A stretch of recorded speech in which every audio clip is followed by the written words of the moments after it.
Me friends and ఫ్యామిలీతో సరదాగా బయటకు వెళ్ళటానికి కారు లేదా అయితే వెంటనే ఈ నెంబర్కి కాల్ చేయండి. Welcome to Suman TV. నాకు ఈ అవకాశం ఇచ్చిన సుమన్ టీవీ వారికి నా ధన్యవాదాలు తెలుపుకుంటూ మనం విషయంలోకి వస్తే, నా పేరు డాక్టర్ జి బసవరాజ్ అండి. ఈ విద్యారంగంలో నేను కావలి జవహర్ పనిచేశాను.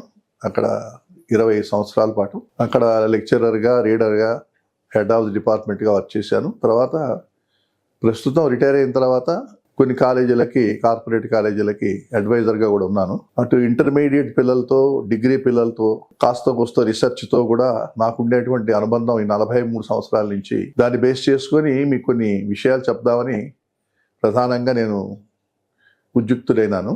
ఇంటర్మీడియట్ పరీక్షా విధానంలో first year, second year examination pattern తీసుకున్నట్లయితే అటు 2 రాష్ట్రాలకి, అంటే ఆంధ్రప్రదేశ్, తెలంగాణ, ఈ 2 రాష్ట్రాలకి ఉండేటువంటి పిల్లలు ఈ ఎగ్జామినేషన్ ప్యాటర్న్లో రాస్తున్నారు. కాబట్టి సేమ్ ప్యాటర్న్లో వాళ్ళు ఇరువురికి పనికొచ్చేటట్టుగా ఎలా ప్రిపేర్ అవ్వాలి, ఏ రకంగా మనం దీన్ని సబ్జెక్టుని ప్రిపేర్ అయితే మంచి మార్కులతో విజయం సాధించవచ్చు అనేటువంటి ఉద్దేశం ప్రధానంగా ప్రతి వ్యక్తికి ఉంటుంది. కాబట్టి స్టూడెంట్కి దానికి మనము చేయాల్సినటువంటి ప్రిపరేషన్ ఎలా ఉండాలి, దాని గురించి కొన్ని మాటలు చెప్దామని నా ఉద్దేశం అండి. నేను ప్రధానంగా వృక్షశాస్త్ర అధ్యాపకుడిని కాబట్టి ఈ బాటనీలో వృక్షశాస్త్రం అంటే ఇంగ్లీష్, తెలుగు 2 చెప్తాను. అక్కడక్కడ 2 స్టూడెంట్స్ ఉంటారు కాబట్టి ఎలా ప్రిపేర్ అవ్వాలంటే నేను ఐపీ పర్పస్లో చెప్తాను. ఫస్ట్ నీట్ పర్పస్లో తర్వాత చెప్తాం. ఐపీ పర్పస్కి సంబంధించి మీకు మొత్తం మీద 60 మార్క్స్కి పేపర్ ఉంటుంది, అందరికీ తెలిసిన విషయమే. First year 60, second year 60. First year, second ఇయర్లో ఎగ్జామినేషన్ మోడలు 2 ఒకటే, సేమ్. మొదట మీకు ఒక 10 క్వశ్చన్స్ ఉంటాయి. Section A, section B, section C, 3 సెక్షన్లు ఉంటాయి. సెక్షన్ ఏలో 10 క్వశ్చన్లు ఉంటాయి. 10 క్వశ్చన్లకి మీరు తప్పనిసరిగా సమాధానాలు రాయాల్సి ఉంటుందండి. వీటిని very short answer type questions అంటారు. Very short. ఈ వెరీ షార్ట్ ఆన్సర్ టైప్ క్వశ్చన్స్లో ఒక్కొక్క ప్రశ్నకి 2 మార్కులు అన్నీ రాయాల్సి ఉంటుంది, 10. అయితే రెండవ సెక్షన్ బి 8 క్వశ్చన్స్ ఉంటాయండి. 6 రాయాల్సి ఉంటుంది. 6 × 4 24 మార్కులు. సో ఇందాకేమో 10 × 2 20 మార్కులు. ఇప్పుడు ఈ 6 క్వశ్చన్స్ అంటే ఛాయిస్, 2 క్వశ్చన్స్ ఛాయిస్ ఉందన్నమాట. ఈ 6 క్వశ్చన్స్ మీరు ఆన్సర్ చేసేటప్పుడు ఎలా చేయాలి? మూడవది సెక్షన్ సి. సెక్షన్ సిలో 3 క్వశ్చన్స్ ఇస్తారండి, long answer type questions. Section B short answer type. Section A very short answer type. Very short answer type, short answer type, long answer type, 3. ఈ section సిలో ఉండేటువంటి 3 ప్రశ్నల్లో 2 రాయాల్సి ఉంటుంది. మీరు ఛాయిస్ ఉంది. ఒక్కొక్క ప్రశ్నకి 8 మార్కులు ఉంటాయి, 16. సో 24, 16 + 20 మొత్తం 60 మార్క్స్ అవుతుంది. ఇకపోతే ఫస్ట్ ఇయర్ ఇదే ప్యాటర్న్ ఎగ్జామినేషన్ మీరు రాసేటప్పుడు, సెకండ్ ఇయర్ కూడా ఇదే ప్యాటర్న్, ఇదే పద్ధతి. ఇప్పుడు ఫస్ట్ ఇయర్ గురించి ఒక 5 నిమిషాలు మనం చూద్దాం. ఈ very short answer type questions మీరు రాసేటప్పుడు వీలైనంత వరకు వరుస క్రమంలో రాయాలి. అంటే ఫస్ట్ క్వశ్చన్ తర్వాత 2, 3 అలా. అంతేగాని ఫస్ట్ క్వశ్చన్ రాసి మళ్ళీ 5వ క్వశ్చన్ రాసి మళ్ళీ 8వ క్వశ్చన్ రాసి ఇలా రాస్తే కొంత ఇంప్రెషన్ పోతుంది వాల్యూ చేసేటువంటి ఎగ్జామినర్కి. రెండవది, ఎక్కడా కూడా వీలైనంత వరకు కొట్టివేతలు ఉండకుండా చూసుకోండి. ప్రతి జవాబు ఆన్సర్ 2 లైన్లు మినిమం ఉన్నా పర్వాలేదు, 1 లేదా 2 లైన్లు. రేర్ కేసెస్లో 3వ లైన్ రాసినా కూడా పర్వాలేదు, అంతకంటే మించకూడదు. రెండవది ఏంటంటే, మీరు చెప్పదలుచుకున్న, మీరు రాయదలుచుకున్న ఆన్సరు చాలా డైరెక్ట్గా, క్లియర్గా, అప్ టు ది పాయింట్ ఉండాలి. అంతేగాని దాని గురించి ఏదో ఉపన్యాసం, ఉపోద్ఘాతం విని రాయకూడదు. డైరెక్ట్గా ఉండాలి. అట్లా అది దాని ఉద్దేశమే. అది whether you are apt to the answer or not అనేది వాళ్ళు టెస్ట్ చేస్తారు. డయాగ్రామ్ వేయాల్సిన అవసరం లేదు, ఫిగర్ అవసరం లేదు. కాబట్టి ఫిగర్ కానీ, ఫిగర్ డిస్క్రిప్షన్స్ కానీ ఏమి లేవు. ఇకపోతే ఇంకో మోస్ట్ ఇంపార్టెంట్, ఏమేమి టాపిక్స్లో అడగచ్చు అంటే, లివింగ్ వరల్డ్ అని ఉంది ఫస్ట్ ఇయర్కి సంబంధించి. వాట్ ఈజ్ లివింగ్ అంటే అసలు జీవి అంటే ఏమిటి, జీవం అంటే ఏంటి, లివింగ్కి నాన్ లివింగ్కి ఉండే డిఫరెన్సెస్ ఏమిటి, ఏ విషయాల్లో బేస్ చేసుకొని, ఏ పారామీటర్స్ని మీరు దృష్టిలో పెట్టుకొని ఒక ఆబ్జెక్ట్ని లివింగ్ అని చెప్తారు. అంటే గ్రోత్ను బట్టా, మెటబాలిజంను బట్టా, రిప్రొడక్షన్ బట్టా ఇవన్నీ మీ మాస్టర్ డిస్కస్ చేసి ఉంటారు. కాబట్టి దానిని బట్టి ఆ 3-4 పాయింట్స్ కరెక్ట్గా ఆ డెఫినేషన్ పార్ట్లో రాయాల్సి ఉంటుంది. రెండవది చాలా ఇంపార్టెంట్ ఏమిటంటే బయలాజికల్ క్లాసిఫికేషన్, అలాగే టాక్సానామిక్ యూనిట్స్ ఆఫ్ టాక్సానమీ. అంటే అసలు టాక్సానమీ అంటే ఏమిటి, సిస్టమాటిక్ బాట్నీ డెఫినేషన్ ఏమిటి, అలాగే టాక్సానమీ డెఫినేషన్కి సిస్టమాటిక్ ఉండే డిఫరెన్స్ ఏమిటి ఒక లైన్లో మీరు తెలుసుకుంటే.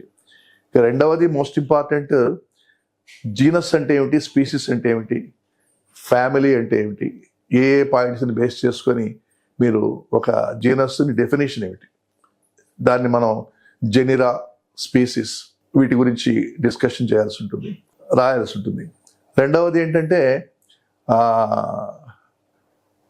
టూల్స్, అలాగే tools and keys of taxonomical studies, ఇవన్నీ కూడా మనం గుర్తుపెట్టుకోవాల్సి ఉంటుంది, చాలా ఇంపార్టెంట్ పాయింట్. ఇకపోతే బయలాజికల్ క్లాసిఫికేషన్లో different types of classification, Whittaker classification, దానిలో ఉండేటువంటి అసలు విటాకర్ అంటే ఏమిటి, ఏ రకమైన క్లాసిఫికేషన్ ప్రపోజ్ చేశాడు, అంతవరకే 2 మార్క్స్ క్వశ్చన్ వస్తుంది. అలాగే సైటోటాక్సానమీ అంటే ఏమిటి, కీమోటాక్సానమీ అంటే ఏమిటి, లేకపోతే న్యూమెరికల్ టాక్సానమీ అంటే ఏమిటి, ఇవన్నీ డెఫినిషన్ పార్ట్ ఏమేమిటి అనేది మనం రాయాల్సి ఉంటుంది. ఇకపోతే జెమ్మే అంటే ఏమిటి, ఇప్పుడు మన ప్లాంట్ కింగ్డమ్లో మార్కాన్షియాలో జెమ్మే అనే మాట వస్తుంది. అలైంగిక అంటే అసెక్షువల్, లైంగిక అంటే సెక్షువల్, లైంగిక అలైంగిక ప్రత్యుత్పత్తి విధానాలు, రిప్రొడక్టివ్ సిస్టమ్స్లో డిఫరెన్సెస్ ఎలా ఉంటాయి, అలాగే క్లోన్ అంటే ఏమిటి, ఇవన్నీ 2 మార్క్స్ కిందకు వచ్చేటువంటి క్వశ్చన్స్ అండి. ఇక రెండవది మోస్ట్ ఇంపార్టెంట్ పాయింట్ మీరు తీసుకున్నట్లయితే టాక్సానమీలో ఫ్యామిలీస్కు సంబంధించి ఎకనామిక్ ఇంపార్టెన్స్, అది 2 మార్క్స్ కింద అడగవచ్చు. ఎకనామిక్ ఇంపార్టెన్స్, ఆర్థిక ప్రయోజనం, ఫలానా ఫ్యామిలీలో ఫలానా మొక్క ఆర్థిక ప్రయోజనం. అలాగే సైటాలజీకి సంబంధించి cell the unit of life, అంటే కణ శాస్త్రం అంటాం మనం, కణజీవ శాస్త్రం. సో ఈ కణజీవ శాస్త్రంలో ఉండేటువంటి సెల్ ఆర్గనెల్స్, అంటే సెంట్రోజోమ్ అంటే ఏమిటి, సెంట్రియోల్ అంటే ఏమిటి, లేకపోతే మైటోకాండ్రియాలో క్రిస్టే ఏం చేస్తాయి, తర్వాత రైబోజోమ్స్, ఇట్లాంటి వాటి గురించి. అలాగే సెల్ డివిజన్స్లో మైటాసిస్, మియాసిస్లో ఉండేటువంటి ఫర్ ఎగ్జాంపుల్ ప్రాఫేస్ 1లో ఉండేటువంటి లెప్టోటీన్, జైగోటీన్, ప్యాకెటీన్, వాటి గురించినటువంటి నిర్వచనాలు తప్పనిసరిగా రాయాల్సి ఉంటుంది. అలాగే ఈకాలజీలో కూడా 1 or 2 క్వశ్చన్స్ అడిగే అవకాశం. పాపులేషన్ అంటే ఏమిటి, కమ్యూనిటీ అంటే ఏమిటి, అలాగే ఈకో సిస్టంలో సక్సెషన్ డెఫినేషన్ ఏమిటి, జీరోసీర్, హైడ్రోసీర్, లేదా జిరార్క్ లేదా హైడ్రార్క్, వీటికి సంబంధించినటువంటి నిర్వచనాలు తప్పనిసరిగా రాయాల్సి ఉంటుంది. అలాగే మీకు టిష్యూస్లో కూడా 2 మార్క్స్ అడిగే అవకాశం ఉంటుందన్నమాట. ముఖ్యంగా ప్యారెంకైమా అంటే ఏమిటి, మృదు కణజాలం అంటారు తెలుగులో. కోలెంకైమా ఎక్కడెక్కడ ఉంటుంది, దాని నిర్వచనం ఏమిటి, అసలు కోలెంకైమాకి స్క్లెరెంకైమాకి ఉండే భేదం ఏమిటి, డిఫరెన్స్. సో ఫ్లోయంలో సీవ్ సెల్స్కి సీవ్ ట్యూబ్స్కి ఉండే డిఫరెన్స్ ఏమిటి. సో ఇట్లాంటివన్నీ కూడా మీకు 2 మార్క్స్ కింద అడిగేటువంటి అవకాశం ఎక్కువగా కనిపిస్తుంది మనకు. ఇకపోతే 4 మార్క్స్ అండి. 4 మార్క్స్ కిందకి వచ్చేటప్పటికి తర్వాత 2 మార్క్స్లో మీకు ప్లాయిడే అడుగుతూ ఉంటారు. ఇప్పుడు మన ఎంబ్రియో శాఖలో పిండకోశం అంటాం మనం, మన ప్రధానంగా సెకండరీ న్యూక్లియస్, తర్వాత ప్రైమరీ ఎండోస్పోమ్ న్యూక్లియస్, దాని ప్లాయిడే ఏమిటి, లేకపోతే ఎగ్ సెల్ యొక్క ప్లాయిడే ఏమిటి, లేకపోతే న్యూసెల్లస్ యొక్క ప్లాయిడే ఏమిటి.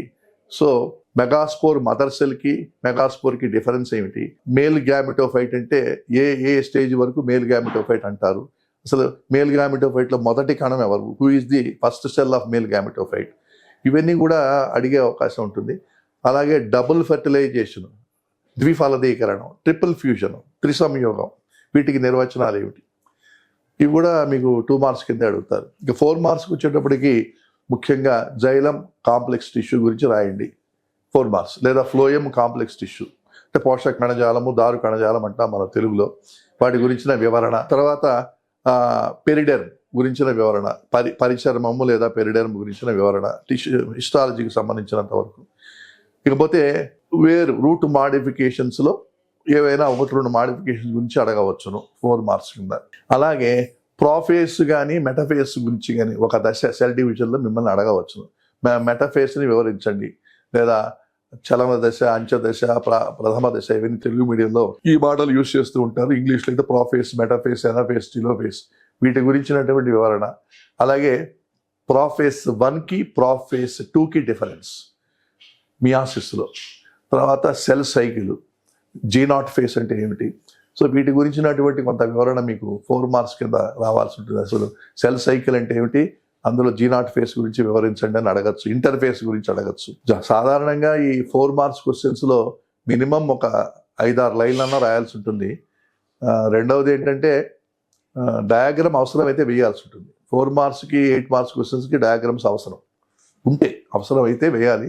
డయాగ్రామ్ ద్వారా మీరు దాన్ని వివరించాలి అనుకున్నప్పుడు తప్పనిసరిగా డయాగ్రామ్ వేయాలి. డయాగ్రామ్ లేని వాటికి అవసరం లేదు. ఇక రెండవది ఇక్కడ ఏమిటి అంటే ఎంబ్రియో శాక్ స్ట్రక్చర్ బొమ్మ వేయండి అని, కేవలం బొమ్మ మాత్రమే, ఫిగర్ మాత్రమే వేసి లేబుల్ చేయండి అని అడగచ్చు 4 మార్క్స్ కింద. అలాగే మీకు ఈ పాలినేషన్లో రకరకాల అంటే సెల్ఫ్ పాలినేషను, క్రాస్ పాలినేషను, డైకోగమి, ఇటువంటివన్నీ కూడా హెర్కోగమి, ఇవన్నీ మీరు క్లాస్లో డిస్కస్ చేస్తుంటారు. సెల్ఫ్ కంపాటబిలిటీ, సెల్ఫ్ ఇన్కంపాటబిలిటీ, తర్వాత ఈ పాయింట్స్ అన్ని కూడా మీరు గుర్తుపెట్టుకోవాల్సి ఉంటుంది. సో ఇవన్నీ కూడా మనకు 4 మార్క్స్ కింద వచ్చేటువంటి అంశాలు. ఇక ఇంకొక మోస్ట్ ఇంపార్టెంట్ ఏమిటంటే బ్యాక్టీరియాల గురించి. బ్యాక్టీరియా స్ట్రక్చర్ అడగవచ్చు 4 మార్క్స్ కింద. బ్యాక్టీరియాలో మీకు 2 మార్క్స్ 4 మార్క్స్ రెండు అడిగే అవకాశం ఉంటుంది. బ్యాక్టీరియాలో ఉండే బైనరీ ఫిషన్, ద్విధా విచ్చిత్ అంటాం, దాని గురించినటువంటి వివరణ అడగచ్చు. తర్వాత మీకు టాక్సానమీకి సంబంధించి ఫ్లోరల్ డయాగ్రాము, ఫ్లోరల్ ఫార్ములా, ఒక కుటుంబానికి, ఫ్యామిలీకి, లిలియేసి కానీ లేకపోతే మాల్వేసి కానీ, మాల్వేసి కొత్తగా ఇంట్రడ్యూస్ చేశారు కాబట్టి ఫ్యామిలీస్, మాల్వేసి కానీ, లిలియేసి కానీ, లేకపోతే యాస్ట్రేసి లేదా కంపాజిటీకి సంబంధించిన ఫ్లోరల్ డయాగ్రామ్, ఫ్లోరల్ ఫార్ములా వరకు 4 మార్క్స్ కింద అడగచ్చు. లేదా ఫ్లోరల్ ఫ్లవర్ యొక్క నిర్మాణం, ఫ్లోరల్ స్ట్రక్చర్స్ గురించిన డిస్కషన్ అడగవచ్చును. ఇవన్నీ జనరల్గా 4 మార్క్స్ కింద అడిగేటువంటి అవకాశం ఉంది ఎక్కువగా. లేకపోతే ముఖ్యంగా టెరిడోఫైట్స్, బ్రయోఫైట్స్, వీటికి మధ్య ఉండే కొన్ని విశిష్టమైనటువంటి డిఫరెన్సెస్, ఏదైనా 4-5 డిఫరెన్సెస్ రాయండి అని అడగచ్చు. లేకపోతే శైవలాల్లో క్లోరోఫైసీ గురించి అడగవచ్చు. ప్లాంట్ కింగ్డమ్లో క్లోరోఫైసీ, ఫియోఫైసీ వీటి గురించి డీటెయిల్గా 4. అలాగే క్రైసోఫైట్స్, డైనోఫ్లాజల్లేట్స్ వీటి గురించి కూడా 4 మార్క్స్లో అడిగే అవకాశం ఉంది. అడిగారు కూడా గతంలో క్రైసోఫైట్స్ గురించి. అలాగే మీకు 8 మార్క్స్కి సంబంధించినంత వరకు ముఖ్యంగా ఎనాటమీ అంటే అంతర్నిర్మాణ శాస్త్రంలో ప్రాథమిక ద్విదళ వేరు అంతర్నిర్మాణము, తర్వాత ఏకదళ మొక్కల్లో అంటే మోనోకాట్స్ వేరు నిర్మాణం, ద్విదళాల వేరు నిర్మాణం, dicot root anatomy, monocot root anatomy ఇంగ్లీష్లో చెప్తే. అలాగే dicot stem, primary dicot stem, ప్రాథమిక ద్విదళ బీజాల కాండం యొక్క నిర్మాణం. వీటికి తప్పనిసరిగా మీరు బొమ్మ వేయాల్సి ఉంటుంది. అంటే ఎన్లార్జ్డ్ సెక్టర్ వేసినా దానికి టైం పడుతుంది అనుకుంటే కనీసం గ్రౌండ్ ప్లాన్ అయినా చక్కగా వేసి లేబుల్ చేయాల్సి ఉంటుంది. అలాగే దాని వివరణ, అసలు డైకాట్కి మోనోకాట్కి డిఫరెన్సెస్ ఏమిటి, ఒక్కొక్కప్పుడు అలా కూడా అడగచ్చు. అంచేత డైకాట్, మోనోకాట్ అంతర్నిర్మాణంలో సంబంధంగా వాటి మధ్య ఉండే డిఫరెన్సెస్ ఏమిటి, డార్సీ వెంట్రల్ లీఫ్ యొక్క నిర్మాణం, అంతర్నిర్మాణం ఏమిటి, ఇవన్నీ ఎనాటమీలో డెఫినెట్గా 8 మార్క్స్. మార్ఫాలజీలో కూడా 8 మార్క్స్ వచ్చే అవకాశం ఉంది. ఉదాహరణకి మాడిఫికేషన్స్ అంటే ఏమిటి, కాండ రూపాంతరాలు, రూట్ స్టెమ్ మాడిఫికేషన్స్, వీటి గురించి వివరించండి అడగచ్చు. అలాగే ఫెర్టిలైజేషన్, ప్రాసెస్ ఆఫ్ ఫెర్టిలైజేషన్, ఫలదీకరణం ఎలా జరుగుతుంది, మెథడ్స్ ఏమిటి, దాని గురించి కూడా అడగవచ్చును. అంచేత అది. ఇక ఎండోస్పర్మ్ అంటే అంకురచ్ఛేదం, పెరిస్పర్మ్ ఇట్లాంటివేమో 2 మార్క్స్ కింద అడుగుతారు. What is endosperm, what is perisperm అనేది. ఫలదీకరణం మొత్తం వివరించడం అంటే embryo sac structure plus fertilization మొత్తం 8 మార్క్స్ కింద కూడా అడగచ్చు. పోతే ఇకాలజీకి సంబంధించి సక్సెషన్, ప్లాంట్ సక్సెషన్, అసలు సక్సెషన్ అంటే ఏమిటి వివరించండి. జీరోసియర్ గురించి వివరించండి, లేదా హైడ్రోసియర్ గురించి వివరించండి. లేకపోతే adaptations of hydrophytes and xerophytes, xerophytes యొక్క అడాప్టేషన్స్ అంటే హైడ్రోఫైట్స్ అడాప్టేషన్స్ అంటే వాటిలో ఉండే మార్ఫలాజికల్, ఫిజియోలాజికల్ అడాప్టేషన్స్ గురించి మిమ్మల్ని అడగవచ్చు. అది కూడా ఎస్ఏ క్వశ్చన్ కిందకి వస్తుంది. సో ఈ రకంగా యాక్చువల్గా క్వశ్చన్స్ అని మీకు ఆల్రెడీ కొంచెం చెప్పే ఉంటారు. వీటిని మీరు ఈ రకంగా ఫస్ట్ ఇయర్కి సంబంధించి ప్రిపేర్ అవ్వచ్చు. ఇక సెకండ్ ఇయర్కి సంబంధించి ఇందాక నేను చెప్పినట్టుగా సిలబస్ అది ఎగ్జామినేషన్ ప్యాటర్న్ సేమ్, అక్కడ కూడా 60 మార్క్సే, section A, section B, section C. కాకపోతే మీకు సెకండ్ ఇయర్కి వచ్చేటప్పటికి ఏమవుతుందంటే 2 మార్క్స్ క్వశ్చన్స్ సంబంధించి ఎక్స్ప్లాంట్ అంటే ఏమిటని అడగచ్చు. వాట్ ఈజ్ ఎక్స్ప్లాంట్ అనేది ఒక క్వశ్చన్. అలాగే what is transcription, what is translation, splicing అంటే ఏమిటి, ఇవన్నీ మాలిక్యులర్ జెనెటిక్స్లో ఉండే మోస్ట్ ఇంపార్టెంట్. ప్యూరిన్స్కి పిరమిడైన్స్కి ఉండేటువంటి వ్యత్యాసం ఏమిటి, డిఫరెన్సెస్ ఏమిటి, వేటిని ప్యూరిన్స్ అంటారు, వేటిని పిరమిడైన్స్ అంటారు. షార్ట్గా 2 లైన్లో మీరు రాసేయచ్చు, డిఫరెన్స్ రాసి రాయచ్చు. న్యూక్లియోటైడ్కి న్యూక్లియోసైడ్కి ఉండే తేడా ఇవన్నీ మనం ముఖ్యంగా గుర్తుపెట్టుకోవాల్సి ఉంటుంది. అలాగే ప్రధానంగా మెండల్ సూత్రాలకు సంబంధించి అలిల్ అంటే అర్థం ఏంటి, what is the meaning of allele. అలాగే F1 జనరేషన్, F2 జనరేషన్, ఈ 2 జనరేషన్కి ఉండే డిఫరెన్స్ ఏమిటి, F1 F2 దేని F1 అంటారు, దేని F2 అంటారు, F1 నుంచి F2 ఎలా డెవలప్ అవుతుంది, అలా అది ఇవన్నీ జనరల్గా 2 మార్క్స్ క్వశ్చన్స్. అలాగే బయోటెక్నాలజీలో endonuclease, exonuclease enzymes. Please describe what is endonuclease, what is exonuclease. అంటే క్లోనింగ్ వెక్టార్ అంటే అర్థం ఏంటి, ఎక్కడ దేన్ని క్లోనింగ్ వెక్టార్ అంటారు. తర్వాత పీసీఆర్ టెక్నిక్ అంటే అర్థం ఏంటి, పీసీఆర్ టెక్నిక్ ఎందుకు వాడతారు, దేనికి ఉపయోగపడుతుంది పీసీఆర్ టెక్నిక్. సో అంచేత ఇవన్నీ కూడా 2 మార్క్స్ కిందకి వస్తాయి మీకు. అలాగే 2 మార్క్స్లో ఫోటోసింథసిస్ సంబంధించి లైట్ రియాక్షన్లు, ఏటీపీకి NADPHకి డిఫరెన్స్ ఏమిటి, అసలు NADPH ఎక్స్పాన్షన్ ఏమిటి, నికోటినమైడ్ ఎడినైన్ డైన్యూక్లియోటైడ్ ఫాస్ఫేట్ అనేది పూర్తిగా రాసినా కూడా 2 మార్క్స్ ఇచ్చే అవకాశం ఉంది.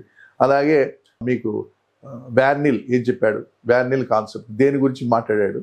అలాగే మీకు ఈ ఇంజన్ హౌస్, తర్వాత ఎంగిల్ మ్యాన్ వాళ్ళ యొక్క ఎక్స్పెరిమెంట్స్ గురించిన brief 1 or 2 lines. So first action spectrum ఎవరు కనుక్కున్నారు, దేని మీద ఎక్స్పెరిమెంట్ చేశాడు. అలాగే మీకు నాన్ సైక్లిక్ ఫోటోఫాస్ఫారిలేషన్కి సైక్లిక్ ఉండే ప్రధానమైన డిఫరెన్సెస్ ఒక 2 లైన్లలో రాయడం అని అడగచ్చు. అలాగే మీకు C3C4 డెఫినేషన్ అడగచ్చు. C3 అంటే వేటిని C3 అంటారు, వేటిని C4 అంటారు. బ్లాక్మెన్ రియాక్షన్ అంటే ఏమిటి, బ్లాక్మెన్స్ లిమిటింగ్ ఫ్యాక్టర్స్ డెఫినేషన్ ఏమిటి, దాన్ని మనం తెలుగులో అవధీకారక సిద్ధాంతం అని చెప్తారనుకుంటాం. బ్లాక్మెన్ ఇవన్నీ మీకు 2 మార్క్స్ కింద జనరల్గా అడగవచ్చు. తర్వాత కాల్విన్ వలయం, కాల్విన్ వలయంలో రిడక్షన్ ఫేస్ అంటే ఏమిటి, రీజనరేషన్ ఫేస్ అంటే ఏమిటి, C4 పాత్వేలో ఎన్ని కార్బాక్సిలేషన్స్ ఉన్నాయి, ఎన్ని డీకార్బాక్సిలేషన్స్ ఉన్నాయి, ఫోటో రెస్పిరేషన్, ఇవన్నీ కొన్ని గుర్తుపెట్టుకోండి. 2 మార్క్స్ కింద ఏదైనా అడగచ్చండి, మనం బలాన్ని అడగకూడదని. అలాగే ఇన్కంప్లీట్ డామినెన్స్ ఇవి కూడా అడగచ్చు. అసంపూర్ణ బహిర్గతత్వం అంటే ఇన్కంప్లీట్ డామినెన్స్ అంటే నిర్వచనం పార్ట్ అంతవరకే. కోడామినెన్స్ అంటే ఏమిటి, తర్వాత what is the definition of linkage, linkage అంటే అర్థం ఏంటి, సహలగ్నత అని ఏదో అన్నారు తెలుగులో. సో ఇటువంటివన్నీ 2 మార్క్స్ కింద అడుగుతారండి, గుర్తుపెట్టుకోండి మీరు తప్పనిసరిగా. ఇక 4 మార్క్స్ కిందకు వచ్చేటప్పటికి మోనోహైబ్రిడ్ హైబ్రిడైజేషన్ ఎక్స్ప్లెయిన్ చేయమంటాడు, 4 మార్క్స్. ఇన్కంప్లీట్ డామినెన్స్ కూడా 4 మార్క్స్ కింద రావచ్చు. అలాగే ప్రోకారియాట్స్లో ట్రాన్స్క్రిప్షన్ ఎక్స్ప్లెయిన్ చేయమనొచ్చు 4 మార్క్స్ కింద. అలాగే మీకు మెసల్సన్ స్టాల్ ఎక్స్పెరిమెంట్ గురించి అడగచ్చు, లేదా గ్రిఫిత్ ఎక్స్పెరిమెంట్ గురించి అడగచ్చు 4 మార్క్స్ కింద. అలాగే మీకు లైట్ ఫేస్, నాన్ సైక్లిక్ ఫోటోఫాస్ఫారిలేషన్ వివరించమనొచ్చు. ఇవన్నీ కూడా జనరల్గా 4 మార్క్స్ కింద అడుగుతుంటారండి. ఇవి తప్పనిసరిగా మీరు ప్రిపేర్ అవ్వాల్సి ఉంటుంది. ఈ ఆస్పెక్ట్స్ అన్నీ కూడా ముఖ్యంగా ఈ సెకండ్ ఇయర్ సిలబస్లో ఇవన్నీ వస్తాయి మీకు. అలాగే మీకు సెకండ్ ఇయర్లో మనకు ప్రధానంగా ట్రాన్స్పోర్ట్ ఇన్ ప్లాంట్స్, ఇది యాక్చువల్గా ఉంది, నీట్లో తీసేశారు కానీ ఇంటర్మీడియట్లో ఉందనుకుంటున్నాను. ఈ ట్రాన్స్పోర్ట్లో యాక్టివ్ ట్రాన్స్పోర్ట్, ప్యాసివ్ ట్రాన్స్పోర్ట్, ఈ రెండింటికి మధ్య డిఫరెన్సెస్ ఒకటి గుర్తుపెట్టుకోండి. అలాగే macro elements, micro elements, mineral న్యూట్రిషన్లో అదొకటి అడగవచ్చు మిమ్మల్ని. ఇవన్నీ కొన్ని ఇంపార్టెంట్ పాయింట్స్ అండి. తర్వాత 8 మార్క్స్కి వచ్చేటప్పటికి Krebs cycle 8 marks, Calvin cycle 8 marks, biotechnology లో విధానం ఏంటి, what is the tools and techniques of biotechnology, procedure ఎలా చేస్తారు, స్టార్టింగ్ నుంచి చివరి వరకు ఎక్స్ప్లెయిన్ చేయాల్సి ఉంటుంది. సో ఇవన్నీ మనకు 8 మార్క్స్ కిందకు అడిగేటువంటి అవకాశం ఉంటుంది. చేత ఇక్కడ స్టూడెంట్స్ ప్రధానంగా గుర్తుపెట్టుకోవాల్సింది ఏమిటంటే, నాకు తెలిసినంత వరకు డయాగ్రమ్స్ రాసే పద్ధతి మీరు ఎప్పుడు కూడా లెఫ్ట్ హ్యాండ్ సైడ్ రాస్తే రైట్ హ్యాండ్ సైడ్ డయాగ్రామ్ వేయడానికి ట్రై చేయండి. లేబుల్ క్లియర్గా ఉండాలి, కొట్టివేతలు లేకుండా చూసుకోవాలి, లెజిబిలిటీ అండ్ ప్రాపర్ అండర్స్టాండింగ్. మీరు రాసిన ప్రతి విషయం వాల్యూ చేసేటువంటి ఎగ్జామినర్కి అర్థం కావాలి. అంచేత కొద్దిగా రాసినా స్పష్టంగా రాయాలి, క్లారిటీ ఉండాలి. అంచేత ఇవన్నీ మీకు తెలుసు ఆల్రెడీ, అయినా కూడా నేను కొన్ని చెప్పడం నా ధర్మం కాబట్టి చెప్తున్నాను. అంచేత ప్రిపరేషన్ ఈ పాటికి దాదాపు అయిపోయి ఉంటుంది, మీరు ఎగ్జామినేషన్ చాలా రాసి ఉంటారు. అందుకని నా ఉద్దేశం ఏంటంటే, ఈ ప్రతి విషయం గురించి ఇప్పుడు నేను చెప్పినవన్నీ కూడా ఒకసారి దృష్టిలో పెట్టుకొని ఆ short answer, very short answer, long answer questions అన్ని ఒకసారి మీరు ప్రిపేర్ అయినట్లయితే మళ్ళీ ఒకసారి మీ అందరికీ 60కి 60 మార్కులు వచ్చే అవకాశాలు ఎక్కువగా ఉంటాయండి. So and I hope for both the state AP and Telangana స్టూడెంట్స్కి I wish you all the success.